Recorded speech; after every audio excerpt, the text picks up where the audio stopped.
All right, today we're going to be talking about back handsprings, and what I want to do is discuss a few things on that I believe are the fastest way to learn a back handspring.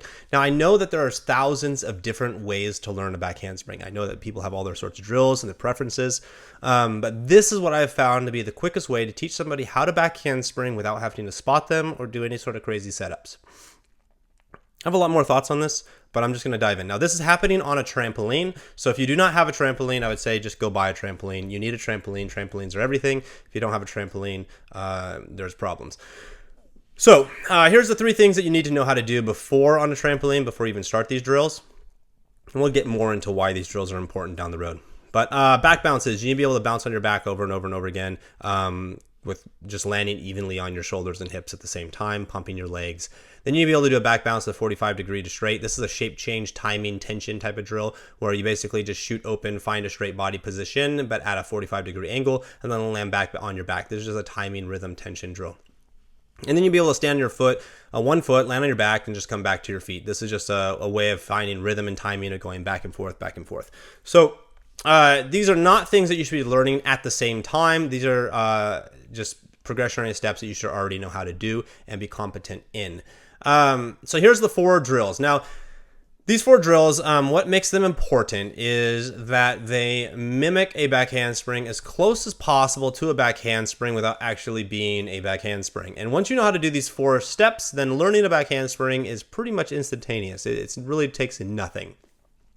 These 4 steps, if an athlete is at the right learning phase, from the introduction of learning these steps, an athlete, average athlete, doesn't have to be super amazing, it can take anywhere between 2 weeks to 4 weeks to learn how to do this. If it takes longer than 4 weeks how to do these steps, then you basically started the process too early. The athlete is missing some fundamental understanding in the sport, acrobatics, movement, tumbling, whatever it is.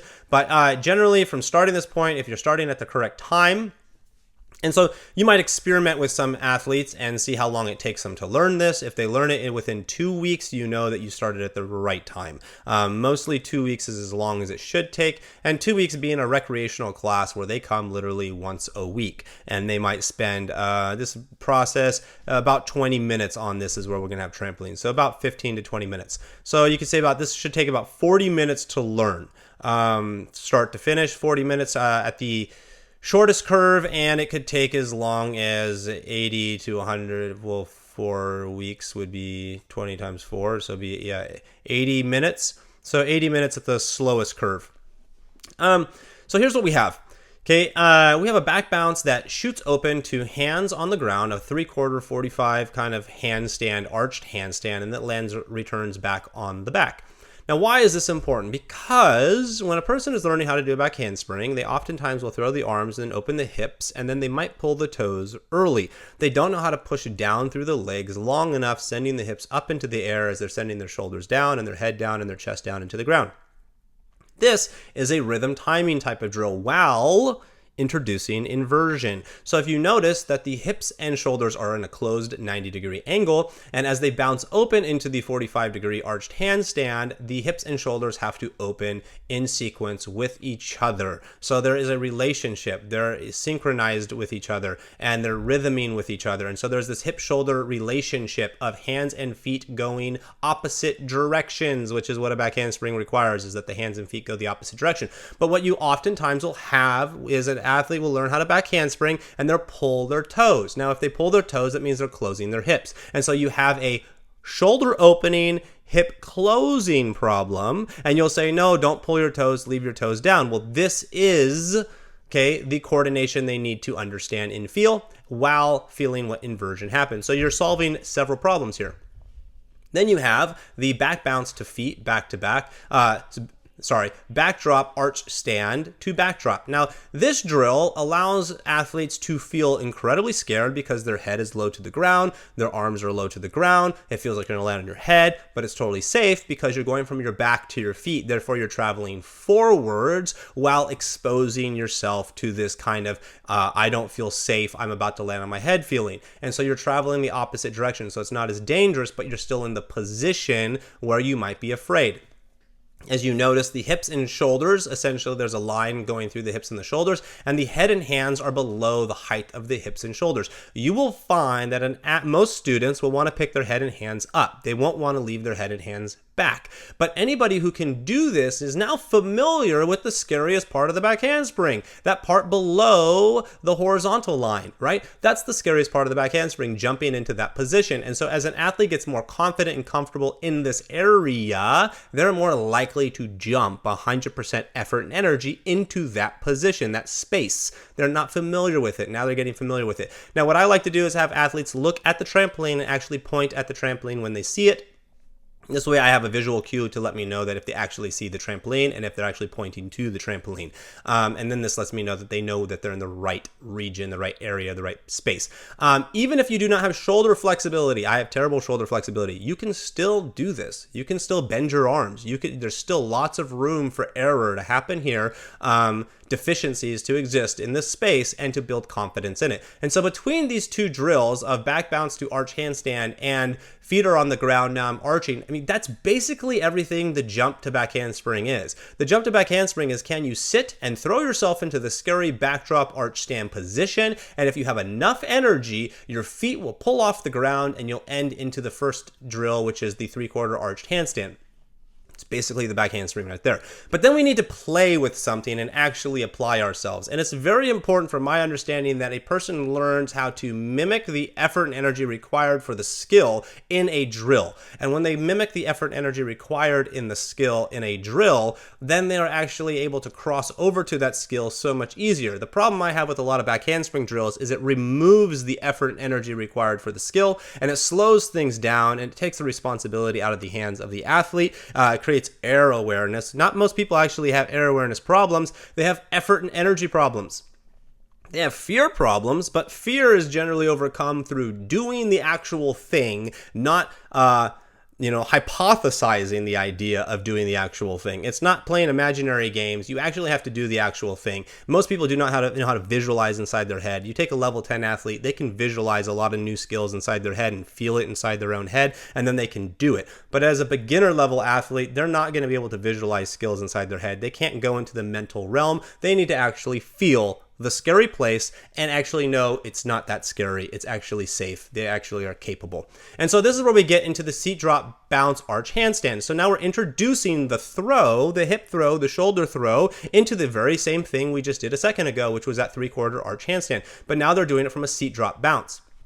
It's important that they do not start from a stand. They start seated on their butt, they swing their arms, and they create bounce. Now, this makes things harder than a back handspring because you don't have a lot of bounce. But if you have really good hip and shoulder throw, you will be able to throw yourself into this position. You don't actually need a lot of bounce. It's kind of a crazy mind, game, because you're like, man, I don't think this is going to work. It works. Arms need to stay in front of you, okay? If your arms are down by your side or they get behind you, you're not going to have enough time to throw your arms into the correct position.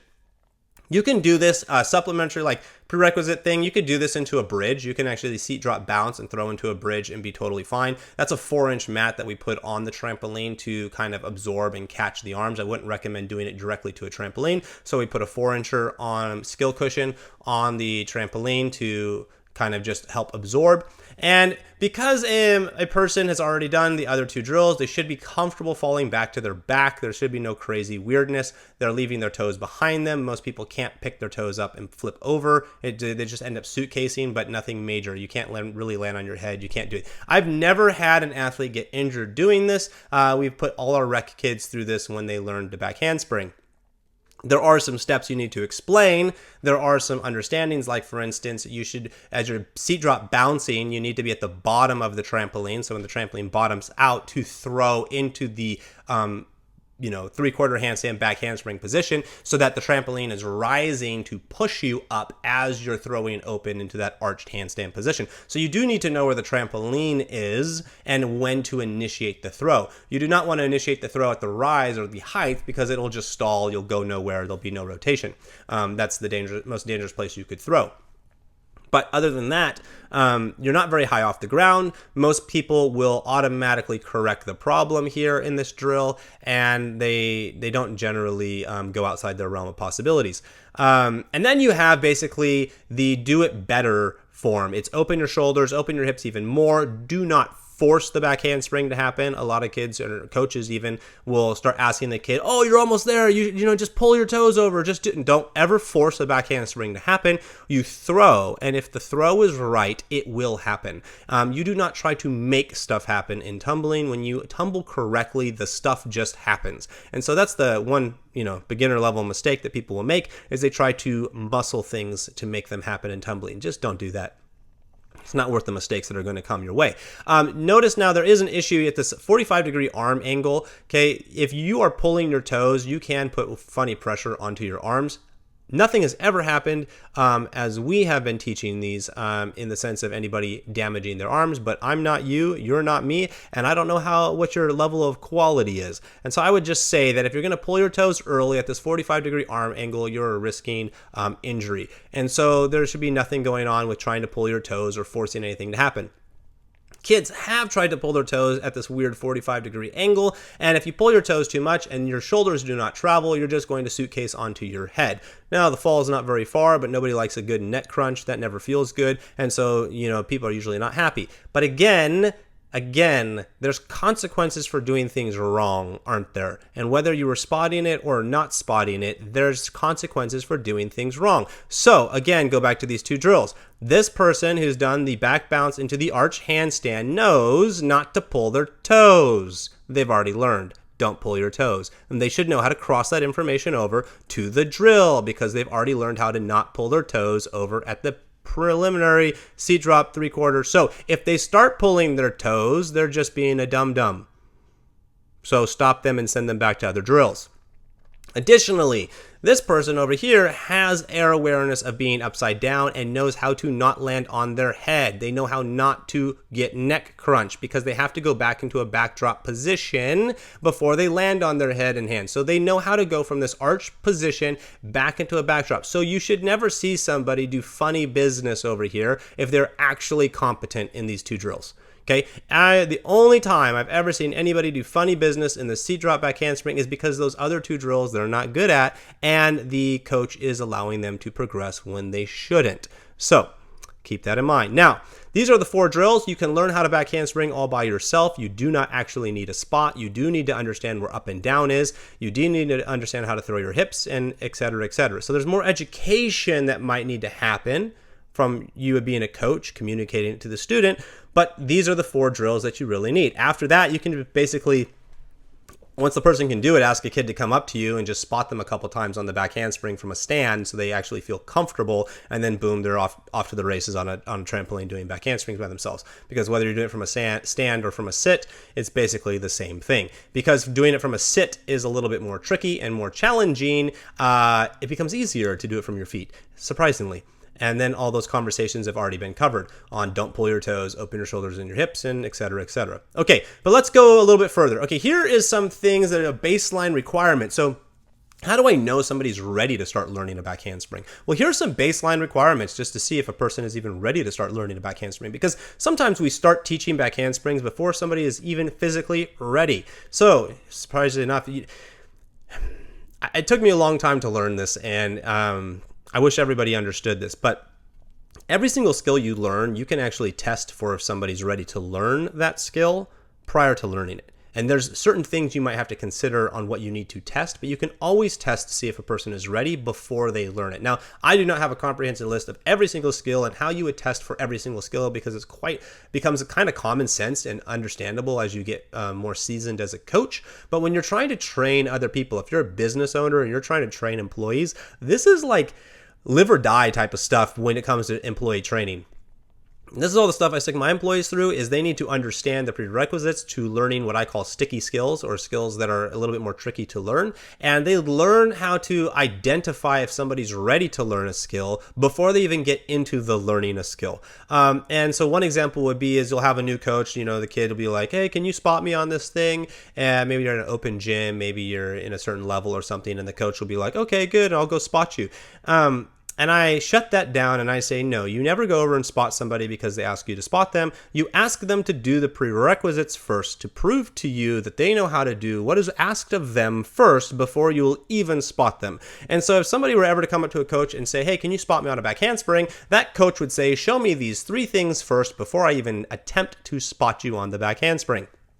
And then they'd walk them through these steps. Then they would take that student and put them through certain drills like these drills over here. Well, let's go to a trampoline. Show me these drills on the trampoline. Can you even do these? If you can't do a seat drop back handspring on a trampoline, there's no way you should be spotting a back handspring on the floor. Because why would I spot a back handspring on the floor, the harder surface, the more challenging surface, if you can't even do the easier surface first? And so this is what my coaches and my employees understand is you take kids through these steps. It creates ownership of effort. And that's the key. This is a sport. Gymnastics, tumbling, trampoline.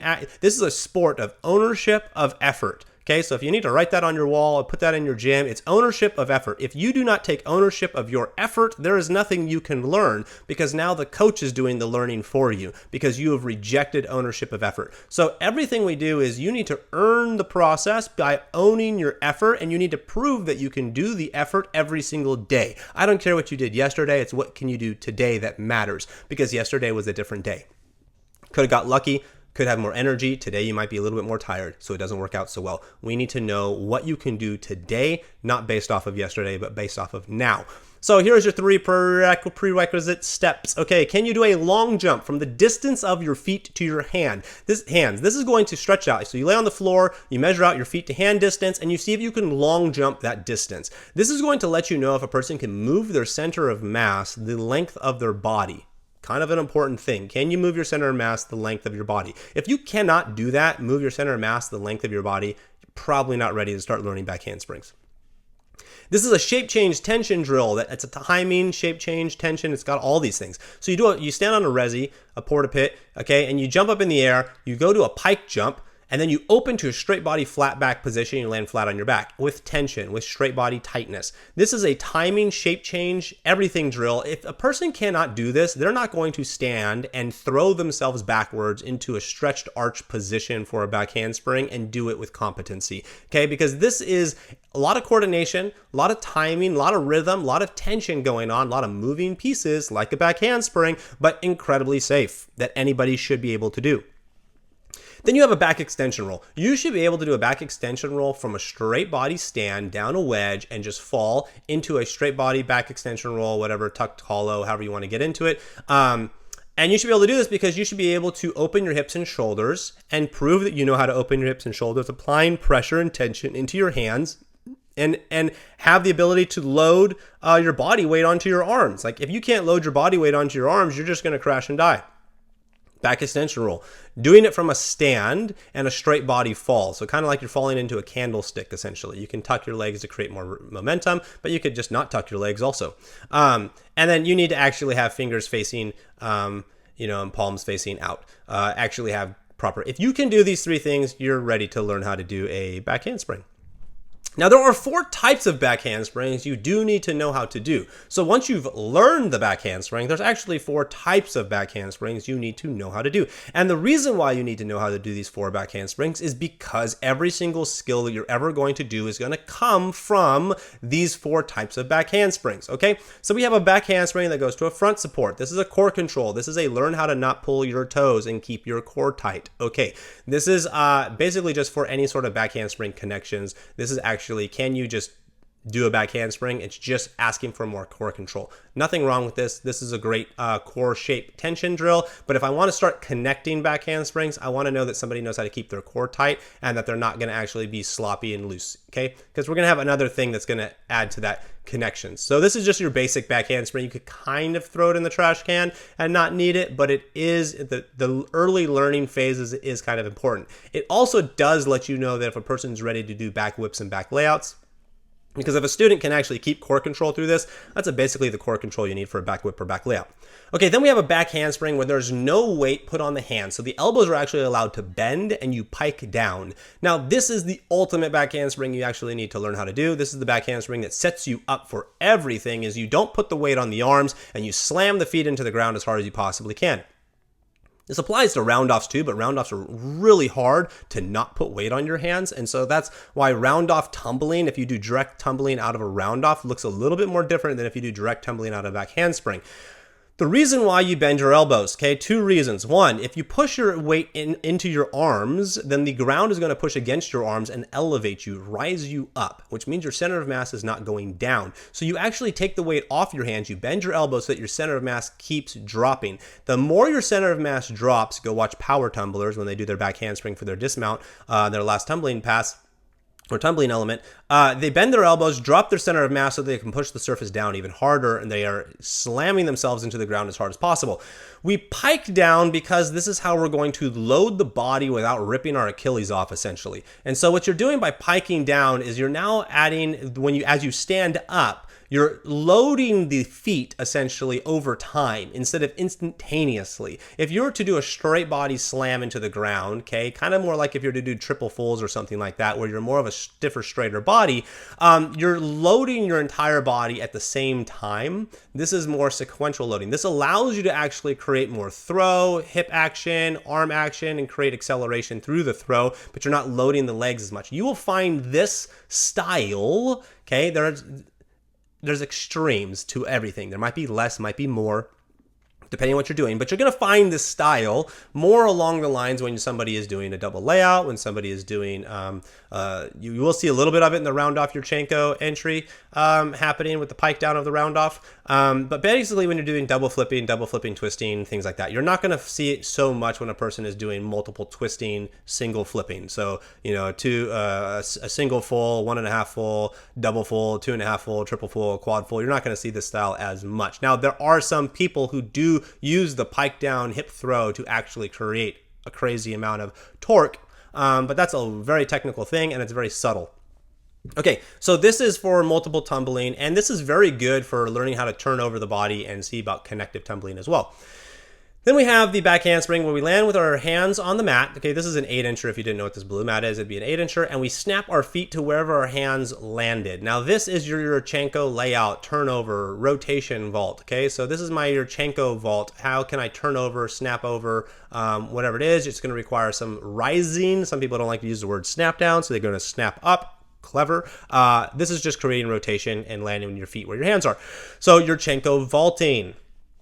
It's also a little bit like a back layout, though. If you go from the 180 degrees, you're at least learning how to use your core to rotate 180 degrees. So it's also back layout-ish. And then you have the scoop through, which also is vaulting. Now you can scoop through without a pike. You can scoop through with like a really open pike or try to hollow round through that scoop through. You can tuck through it as well to make it easier. But this is actually, now we're getting into vault flipping rotation. Okay, so you learn these 4 back handsprings, and basically anything out of a back handspring becomes easy. You don't really have to worry about much. Takeoff power development. If you're wanting to develop the takeoff power, there's really, I believe, 2 ways to develop takeoff power. You're either going to do a back handspring with straight legs, so you don't ever bend your knees, so it's all hip throw, shoulder throw. This can be done on a resi mat, on a tumble track, on an 8-incher. You need a soft surface to some degree, but a tumble track or a trampoline is a good place to start because most people won't know how to throw without jumping. But you have a straight leg, and this is really going to teach you how to hip throw. I have athletes do it on resi mats because it takes away their jump, essentially, and they get really good at a hip throw and a shoulder throw from doing it on a resi mat. And then you take away the arm swing, and you just don't have arm swing. So you can only jump into the throw of the arms and chest. And so you're isolating the body parts that are being used. And so now you're going to be able to help develop that power, the coordination, that timing. Maybe you want to develop some speed. Maybe you have some side drills. Maybe you don't have a trampoline available to you right now and you need to get some speed going into that back handspring. They back handspring way too slow. So then you put a mat over a bar or a mat over a beam. You make sure that the height of the bar basically catches at the lower back. Basically, your buttocks are catching onto the bar or holding you onto the bar, and then you throw as hard as you possibly can around that bar, and it just flips you right over perfectly into what feels like a back handspring. The beautiful thing about this is if it's set up correctly at the correct height, and if you need to adjust height, you can put a wedge underneath it and then adjust the distance of the wedge for short kids and tall kids, and so they just stand on a wedge and then they adjust the height of the wedge or pull it forwards or backwards according to how tall they are. But the nice thing about this is you can actually throw as aggressively as you want to without being at risk of danger, because of the way that the bar will catch onto your hips or your butt. It catches onto the top part. It's kind of like you could just hang there, pick your hands up off the ground, and you'll be able to float.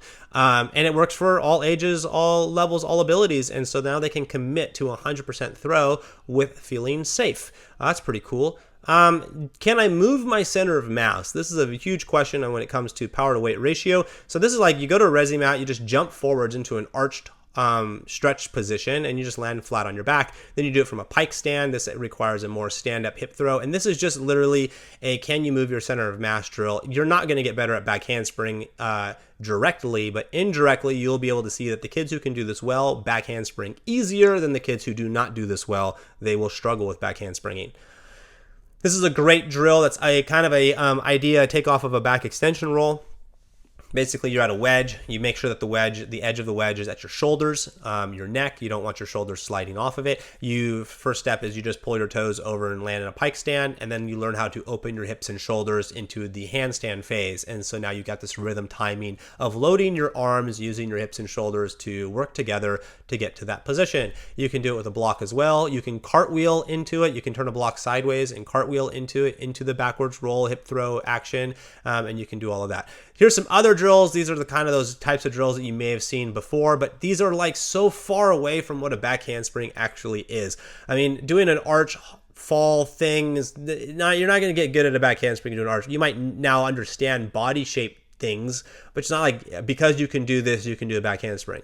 This seated arch throw, it's like, yeah, okay, this is going to get you more comfortable with throwing upside down, but because you can do this is not going to mean you can back handspring. There's not enough in the story for this to make it happen. There's too much assistance to make this happen. Even with this block aspect, this will help you learn how to throw your hips to the ceiling and send your hands to the ground. But because you can do this does not mean you will back handspring. I mean, I want you to look at these drills, okay, and I want you to see how,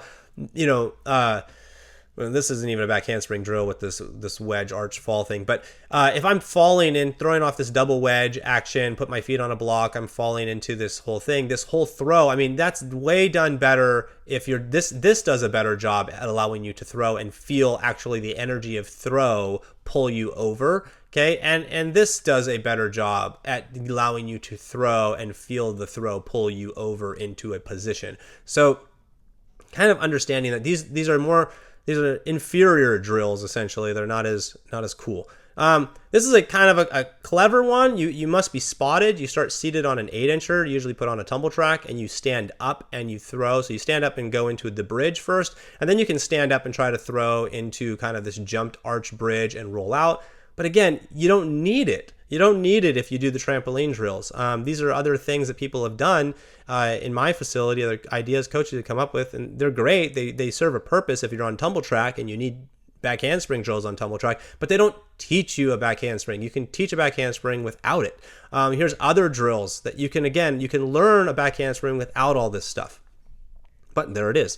Now, let's go into some other stuff because I want to show you let's see here, back handsprings. We're gonna go up to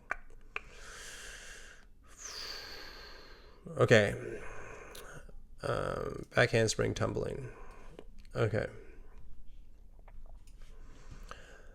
All right, so we got back handsprings, and somebody's going to try to connect round off back handsprings. So we got to round off through 1, 2, 3. They're round offing, piking down, then they're throwing into that back handspring position, and they're going through back handspring again. So 2 back handsprings. Okay, center of mass is traveling horizontally. We want to be able to max accelerate. So we start at one side and we want to accelerate into the other side. And the flight path of the rise and fall, it's staying at the peaks, the apexes. Okay, they're staying pretty flat across the board. There's no crazy like one's higher than the other type of thing. They're pretty much similar in shape.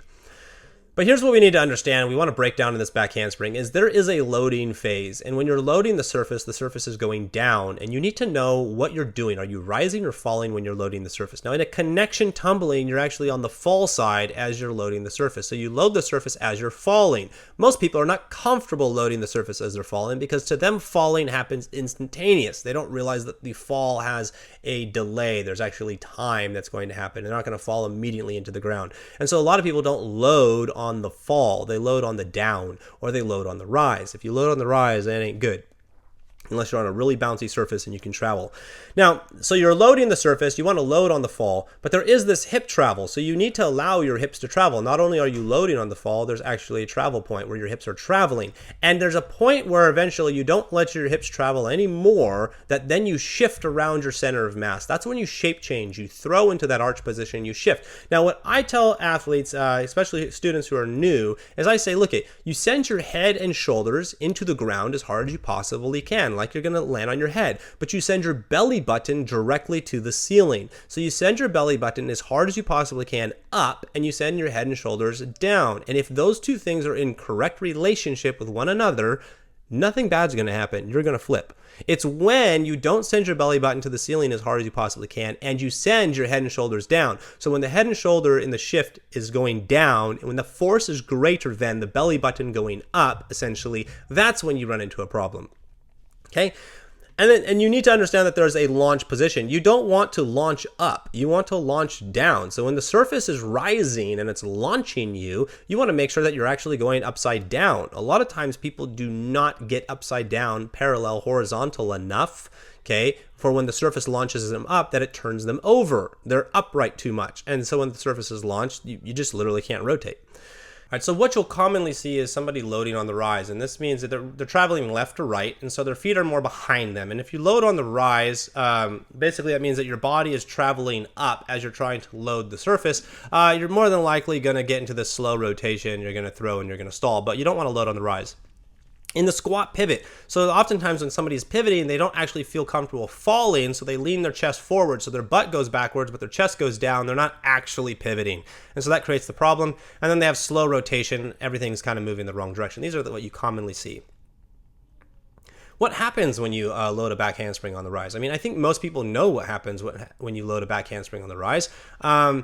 Okay, but there's those dangers. You go watch some videos of kids, flying up in the air in a back handspring. They're doing high back handsprings, crashing down on their arms and their head, and they're loading on the rise. That's it. That's what's wrong. It stalls your rotation. It just doesn't work. You might as well be doing a back whip or a back layout. And if you're doing a back whip or a back layout, then you'd be putting a heck of more energy into the system than what you are doing. Now, there is a float phase. There is a phase where you're rotating, as I term it, free axis, because your axis is free from the surface. You're no longer fixed to the surface. And then you're free. You're floating in the air, and that's where you're rotating. Okay, so some things to think about. How far should you travel in a back handspring? It depends on what you're doing, but if you're learning a back handspring, you should be able to do a back handspring 1.5 body lengths long. So that would mean that wherever you stand, you place your hands someplace within that range, and then you place your feet 1.5 body lengths long. You should be at least able to back handspring that distance. If you can back handspring 1.5 body lengths long, you're doing pretty well. You're doing pretty well on the energy and effort. Okay, so here we got some problems going on here. So travel is too low. You're loading the surface, you're squatting into the process. Now you're throwing into the launch. You're going to land on your head and surface. Your elbows are going to have to bend. I mean, it's a good low back handspring. Probably not what you're trying to do, though. Let's travel too high. We're loading on the rise. We're launching.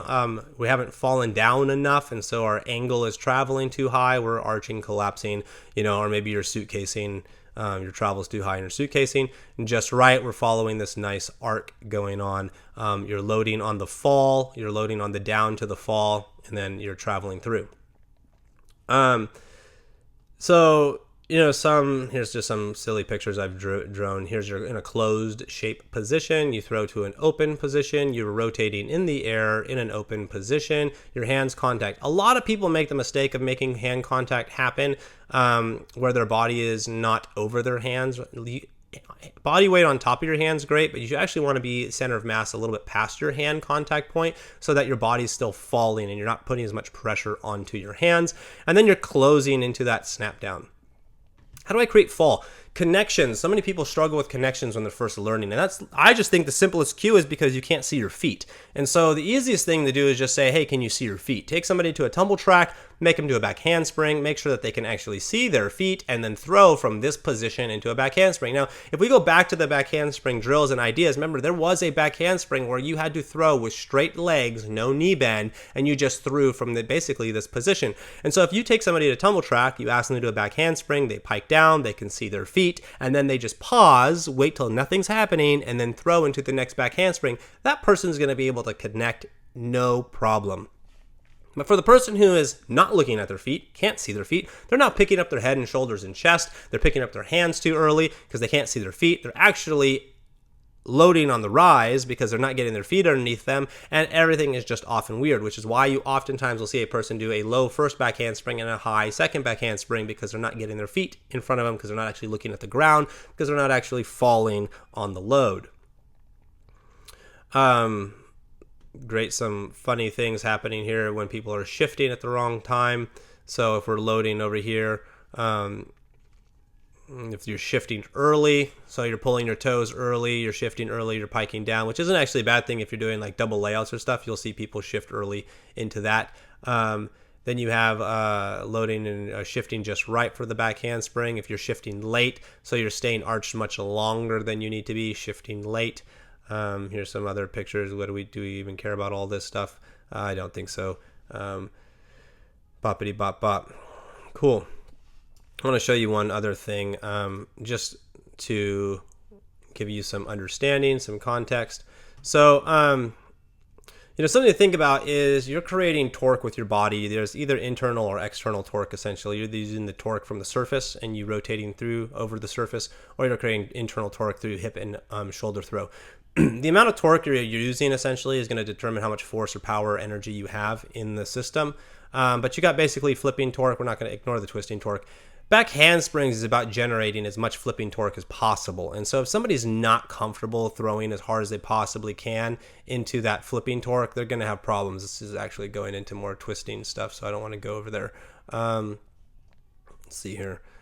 Let's just go into acceleration. If you're learning back handsprings, one of the most important things you could also think about is accelerating, because the faster you move, the easier it's going to be, but the faster you move, the scarier it is. And so you have this weird game of people not wanting to accelerate, not wanting to run into the round off back handspring and actually accelerate their body.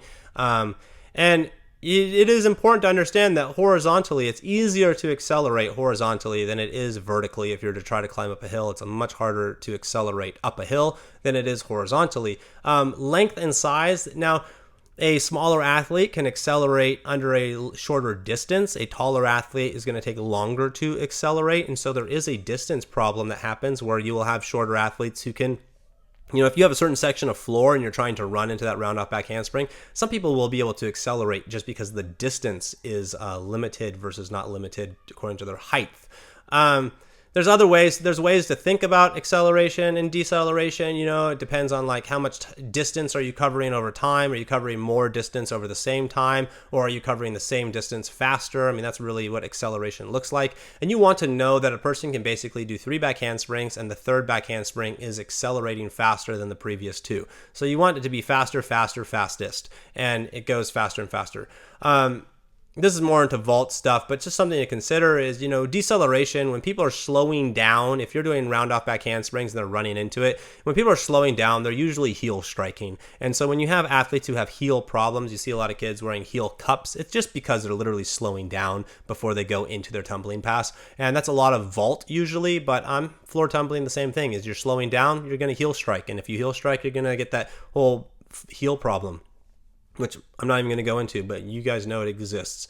Also, another reason why people slow down in their acceleration or their run is because they stop moving their arms. And you'll see that also with kids who are not as fast when they're transitioning from a run into their tumbling pass, is that they will actually stop moving their arms several steps before they even go into their hurdle, essentially. Versus the kids who are much faster and accelerating, they actually keep moving their arms right into their hurdle. And so you'll see there's a relationship there. Yeah, so these are back handsprings. I'm just going to see if I have any other interesting stuff. I don't think I do. I know I threw something the way my gym does back handsprings I saw a second ago, but I'm not going to pull it up. Let's see here, back handspring development for my gym. It's all basically the same stuff. Yeah. Cool. So that's all back handsprings. Leave a comment below if there's other drills that you like, if there's things you liked about this, things you didn't like about that. All you people who are haters, it's best if you comment, because the more you comment, then the better my channel does. So if you can just say this sucks, that was terrible, I hate that idea, fantastic, because YouTube eats that stuff up. Remember to like and subscribe. Other than that, have a great and blessed day. Bye.